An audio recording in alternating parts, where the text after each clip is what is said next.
Part 1. Lino Ventura. Lino Ventura n'est pas entré dans le cinéma avec l'envie d'être admiré. Il arrive tard, après avoir construit une vie stable loin du monde artistique.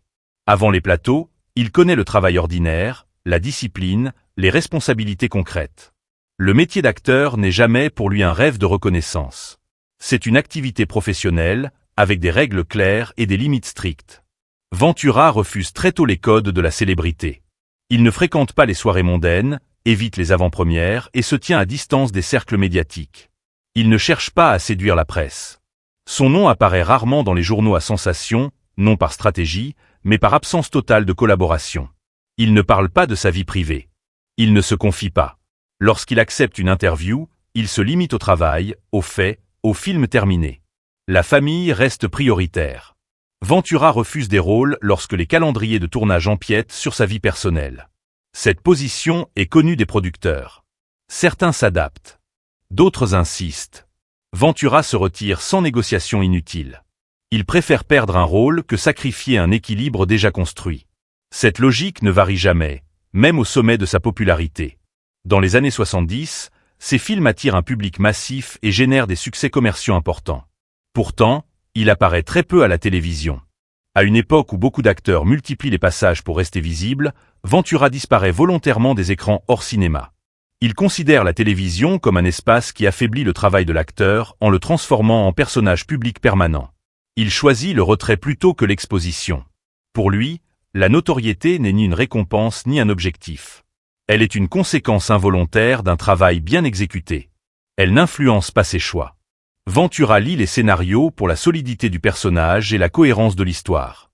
Il ignore les projets pensés pour flatter l'image ou provoquer l'attention. Il n'adapte jamais son comportement pour plaire au public. Sur les plateaux, il est décrit comme rigoureux et efficace. Il arrive préparé, joue, termine, puis s'éloigne. Il ne prolonge pas les discussions inutiles. Il ne cherche ni admiration ni complicité. Le travail accompli suffit. Une fois la journée terminée, le rôle cesse d'exister. Cette distance volontaire agit comme une protection. Là où d'autres acteurs s'épuisent sous la pression médiatique, Ventura conserve une stabilité rare. Sa carrière progresse sans scandale, sans confession publique, sans mise en scène personnelle. Le public connaît ses personnages, mais ignore l'homme, et cette séparation est intentionnelle. Ventura démontre qu'un acteur peut être respecté, rentable et durable, sans se soumettre à la culture de la célébrité. Son héritage repose sur les rôles, non sur l'exposition.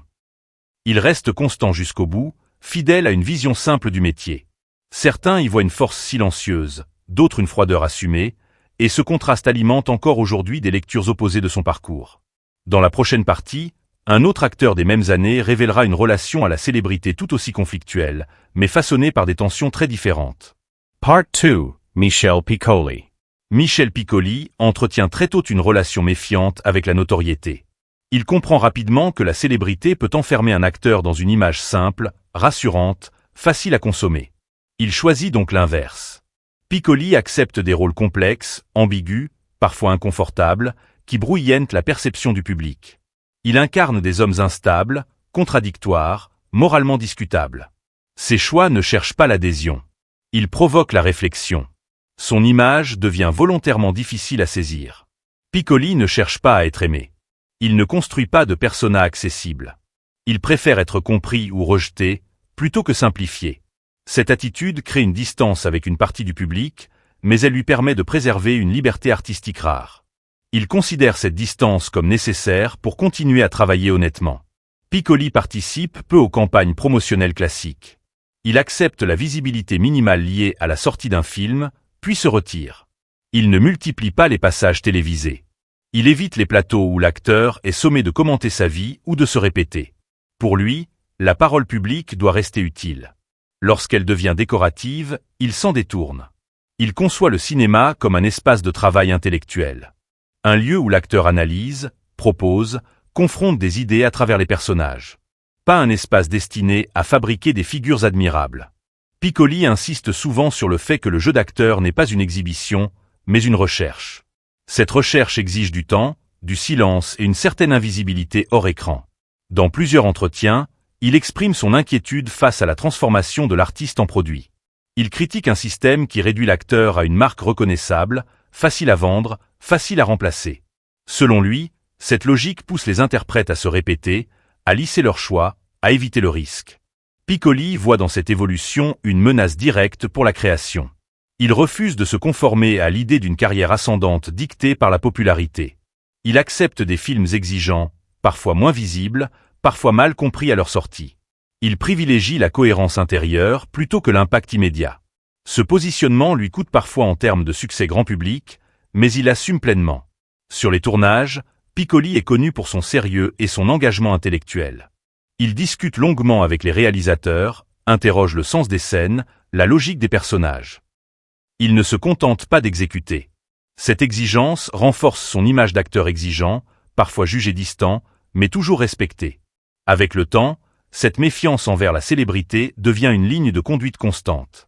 Piccoli ne se plaint pas de la notoriété, mais il la tient à distance. Il refuse qu'elle dicte ses choix ou son comportement.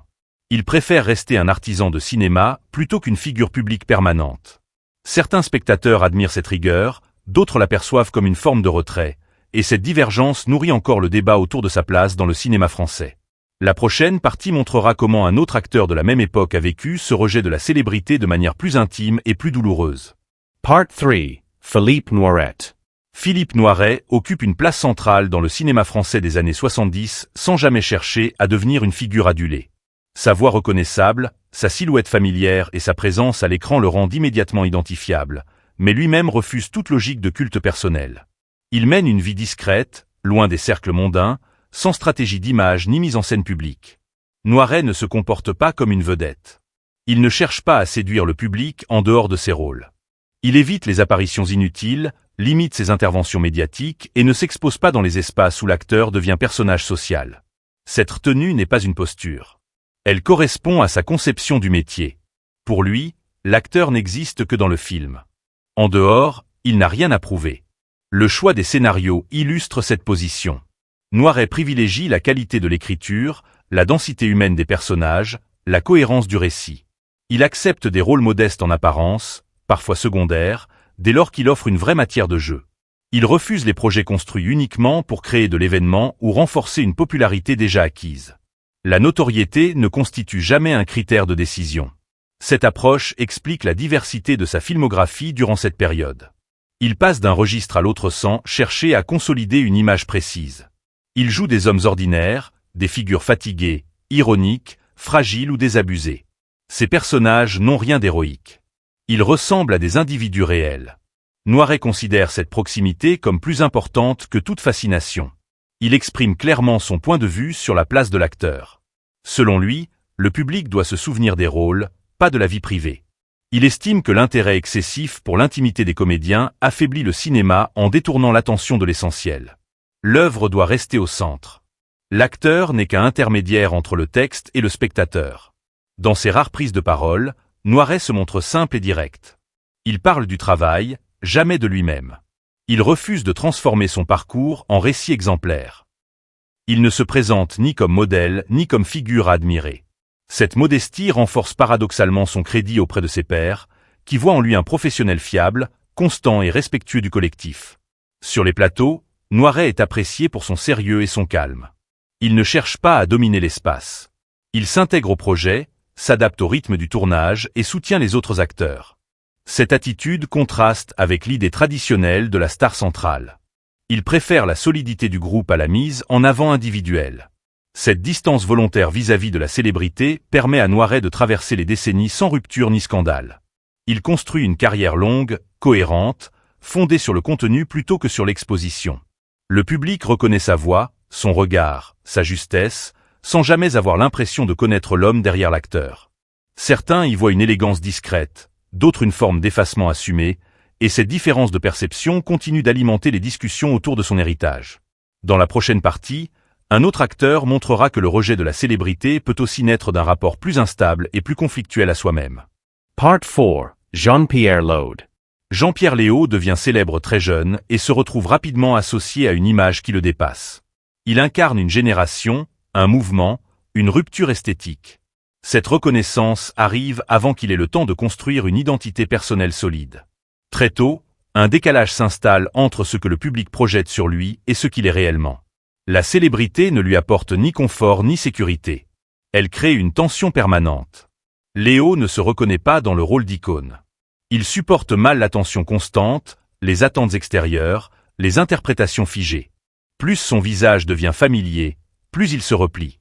Il donne peu d'interviews, refuse de commenter sa vie privée et évite les espaces médiatiques où l'acteur est sommé de se raconter. Il ne cherche pas à corriger les malentendus. Il préfère le silence à l'explication.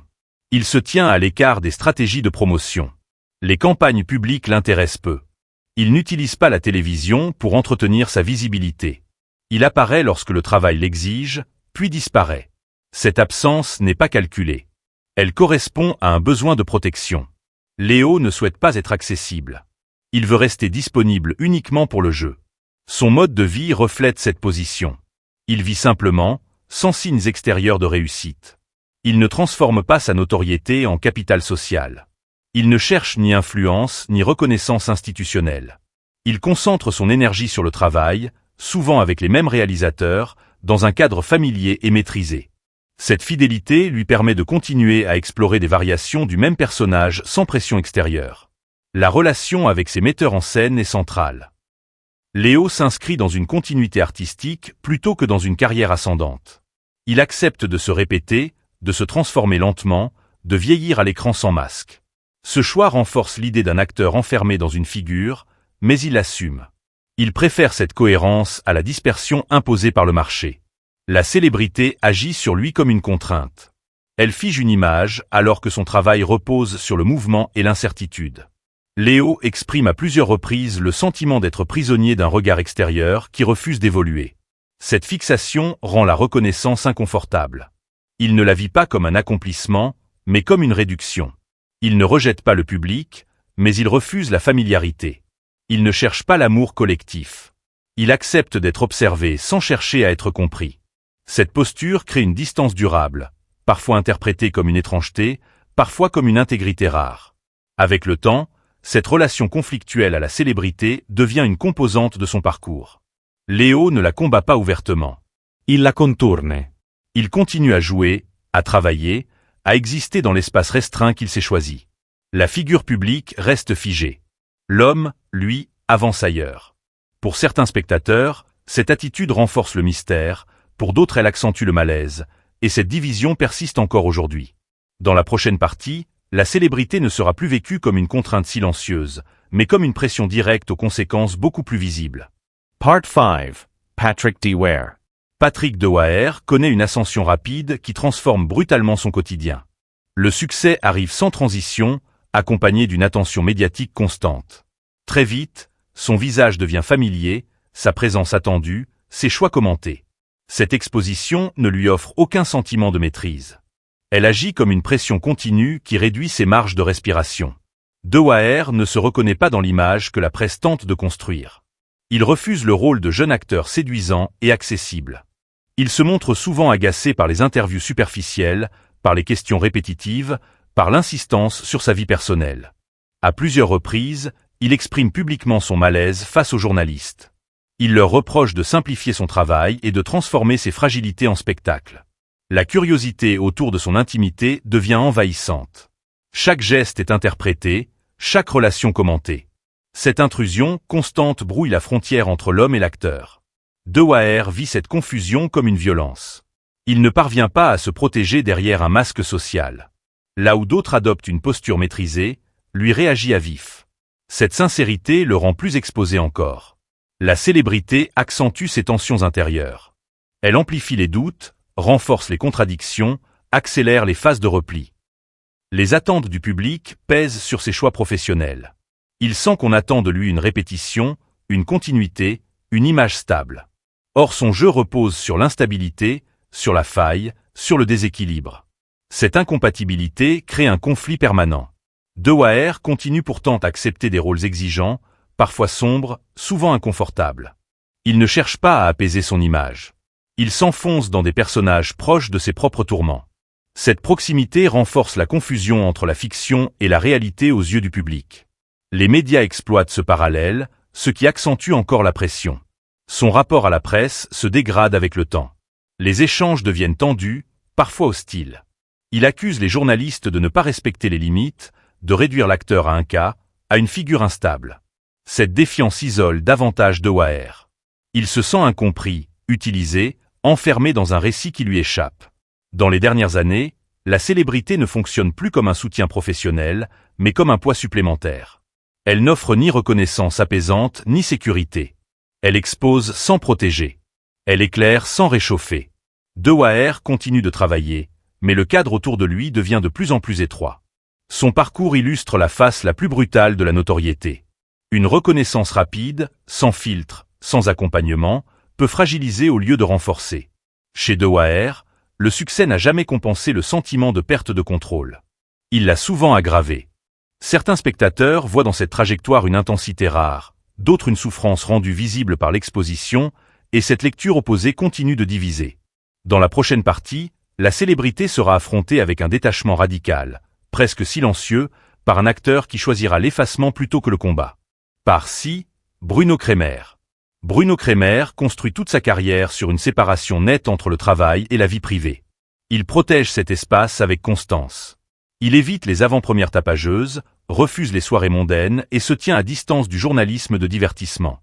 Cette discrétion n'est ni calculée ni revendiquée comme une posture morale. Elle relève d'une nécessité personnelle. Kremer considère que l'exposition permanente fragilise l'équilibre intérieur indispensable au jeu. Il ne cherche pas à entretenir une relation avec la presse. Les interviews sont rares, brèves, centrées sur le projet en cours. Il ne commente pas son quotidien et n'explique pas ses choix intimes. Cette absence d'accessibilité crée une image austère aux yeux de certains, mais elle lui permet de rester maître de son temps et de son énergie. Kremer préfère être présent là où le travail l'exige, puis disparaître. Ses priorités artistiques confirment cette ligne. Il accorde une place centrale au théâtre, qu'il considère comme un espace de rigueur et de vérité. La scène impose une discipline quotidienne, une confrontation directe avec le texte et le public, sans médiation spectaculaire. Kremer y trouve une exigence qui lui convient. Il accepte des projets sérieux, parfois peu visibles, dès lors qu'il propose une matière dense et cohérente. Il refuse de courir après la couverture médiatique. Au cinéma, il privilégie les films qui demandent une implication profonde plutôt qu'une présence décorative. Il n'hésite pas à s'effacer derrière un ensemble, à servir une œuvre plutôt qu'une image. Cette attitude l'éloigne des trajectoires fondées sur la répétition de rôles identifiables. Kremer n'entretient pas de personnage public. Il ne cherche pas à être reconnu partout. Il accepte de ne pas être immédiatement identifiable si le rôle l'exige. Sa vision de la célébrité est claire. Il estime qu'elle peut diluer la valeur du travail artistique en transformant l'acteur en surface visible. Plus l'attention se déplace vers la personne, moins elle se concentre sur l'œuvre. Kremer voit dans cette dérive un risque pour la qualité du jeu. Il préfère une reconnaissance limitée mais solide à une popularité étendue et fragile. Sur les plateaux, il est réputé pour son sérieux et sa concentration. Il prépare, joue, ajuste, puis se retire. Il ne s'impose pas. Il ne cherche pas l'approbation. Cette économie de gestes et de paroles renforce son autorité silencieuse. Les réalisateurs apprécient sa fiabilité. Les partenaires reconnaissent sa précision. Le travail avance sans bruit. Cette manière de faire lui permet de traverser les années sans heurts publics.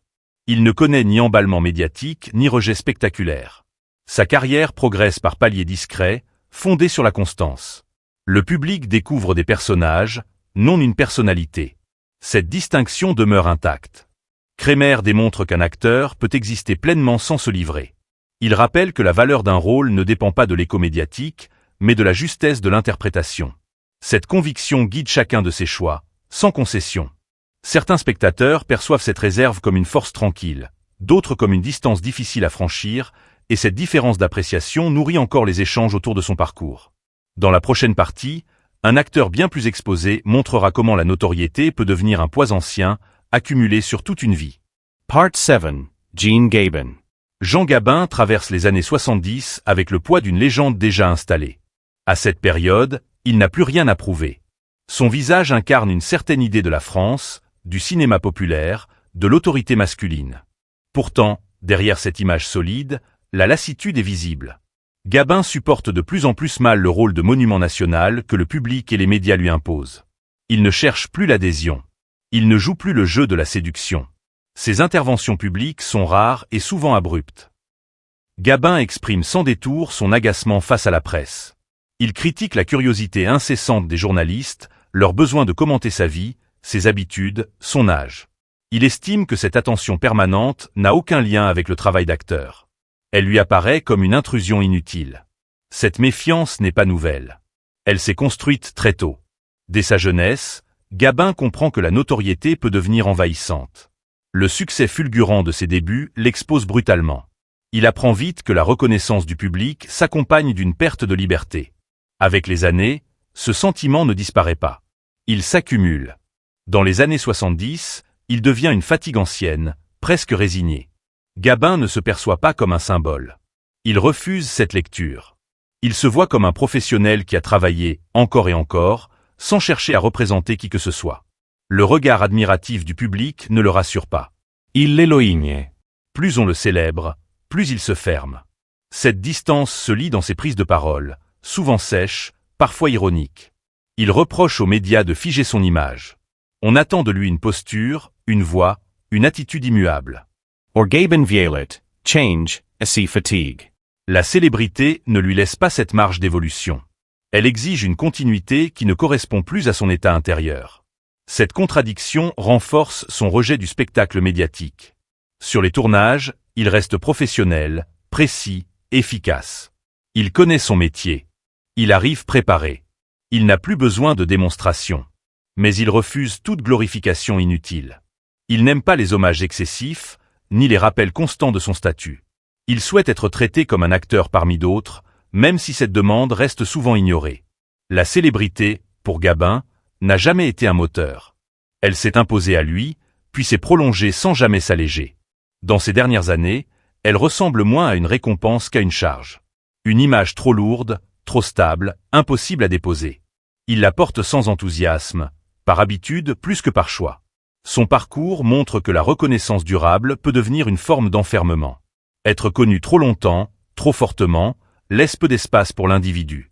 Gabin en fait l'expérience jusqu'à la fin, sans chercher à la corriger ni à la dramatiser.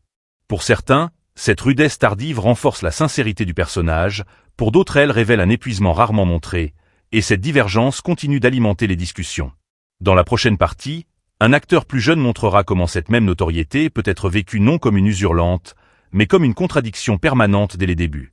Part 8. Jacques Dutronc. Jacques Dutronc adopte très tôt une attitude détachée face à la célébrité. Il connaît le succès dans la musique avant d'être reconnu au cinéma, mais cette double reconnaissance ne modifie pas son rapport au monde. Il ne cherche pas à devenir une figure centrale du paysage culturel. Il accepte la visibilité comme une conséquence pratique de son travail, jamais comme une finalité. Dutronc ne se définit pas comme une star de cinéma. Il se considère avant tout comme un interprète, parfois musicien, parfois acteur, sans hiérarchie symbolique entre les deux. Cette position lui permet de rester à distance des attentes. Il ne cherche pas à construire une image cohérente ou rassurante pour le public. Il accepte les contradictions, les silences, les absences. Cette indifférence apparente déroute souvent ceux qui attendent une posture plus lisible. Il participe très peu aux campagnes de promotion personnelle. Les interviews sont espacées. Les apparitions publiques restent limitées. Il ne multiplie pas les passages médiatiques pour accompagner la sortie d'un film. Lorsqu'il s'exprime, il parle du travail en cours, jamais de sa trajectoire ou de son statut. Il ne transforme pas son parcours en récit exemplaire. Cette tenue renforce l'impression d'un artiste insaisissable. Son mode de vie reflète ce refus de l'exposition. Dutronc privilégie la discrétion, la stabilité, une forme de retrait volontaire. Il ne s'installe pas dans les lieux où la visibilité est permanente. Il ne cultive pas de proximité artificielle avec le public. Cette distance n'est pas une provocation. Elle correspond à son besoin de préserver un espace mental libre de toute attente extérieure. Dans ses propos, Dutronc affirme clairement que la notoriété n'aide pas à créer. Il considère même qu'elle peut devenir un obstacle. Plus la tension est forte, plus elle détourne de l'essentiel. La création demande du temps, du relâchement, parfois de l'ennui. La célébrité impose l'urgence, la répétition, la justification. Dutronc refuse ce rythme. Il préfère avancer à son propre tempo. Au cinéma, il choisit des rôles qui l'intéressent sans se soucier de leur impact médiatique. Il accepte des projets atypiques, parfois discrets, parfois décalés. Il ne cherche pas à capitaliser sur une popularité existante. Il n'entretient pas de personnage public stable. Chaque rôle reste isolé, sans continuité stratégique. Cette absence de calcul le protège. Là où d'autres artistes s'épuisent à maintenir une présence constante, Dutronc accepte l'irrégularité. Il disparaît, puis revient. Il ne justifie pas ses silences. Il n'explique pas ses choix. Cette liberté lui permet de conserver une relation saine avec son travail, sans pression excessive. Le public reconnaît son talent sans jamais avoir accès à l'homme. Cette frontière reste intacte. Dutronc ne la franchit pas. Il rappelle, par son comportement, qu'un artiste peut exister sans se livrer. La reconnaissance ne l'oblige pas à se rendre disponible. Certains admirent cette nonchalance assumée, d'autres y voient un refus de jouer le jeu collectif, et cette ambiguïté continue de nourrir les discussions autour de sa place dans le cinéma français. Dans la prochaine partie, la célébrité prendra une dimension plus conflictuelle encore, vécue non comme une indifférence, mais comme une lutte permanente contre une image imposée. Part 9. Yves Montand. Yves Montand entretient toute sa vie une relation ambivalente avec la célébrité. Il comprend très tôt le pouvoir que lui donne sa popularité. Il sait qu'elle ouvre des portes, qu'elle amplifie une parole, qu'elle peut orienter des débats culturels et politiques. Mais cette conscience n'efface jamais sa méfiance. Montand refuse l'adoration aveugle. Il se méfie de l'enthousiasme collectif lorsqu'il cesse d'être réfléchi. Il observe avec lucidité le fonctionnement du système des vedettes. Il voit comment l'image publique est fabriquée, entretenue, simplifiée. Cette mécanique l'inquiète. Montand critique à plusieurs reprises une industrie qui transforme l'artiste en symbole figé, facile à consommer, facile à instrumentaliser. Il considère que cette logique appauvrit le regard du public et réduit la complexité des individus. Contrairement à d'autres acteurs, Montand ne fuit pas la parole publique. Il l'utilise, mais avec prudence. Il choisit ses interventions. Il accepte de s'exposer lorsqu'il estime que le propos le justifie. En revanche, il refuse la surexposition gratuite. Il ne se prête pas volontiers au format léger qui mélange promotion, confidence et spectacle. Il veut garder le contrôle du cadre. Cette vigilance s'explique aussi par son attachement à la vie privée. Montand est conscient que la curiosité du public ne s'arrête pas au travail. Il sait que la célébrité attire une attention constante sur les relations, les choix personnels, les failles. Il tente donc de tracer une frontière. Cette frontière n'est jamais totalement étanche, mais il s'efforce de la défendre.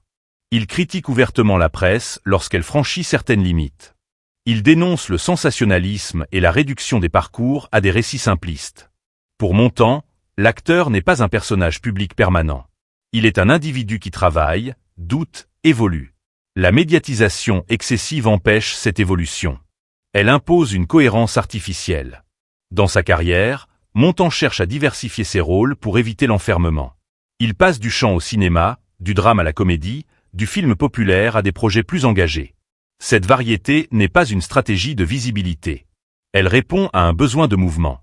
Il refuse de se laisser définir par une seule image, même valorisante.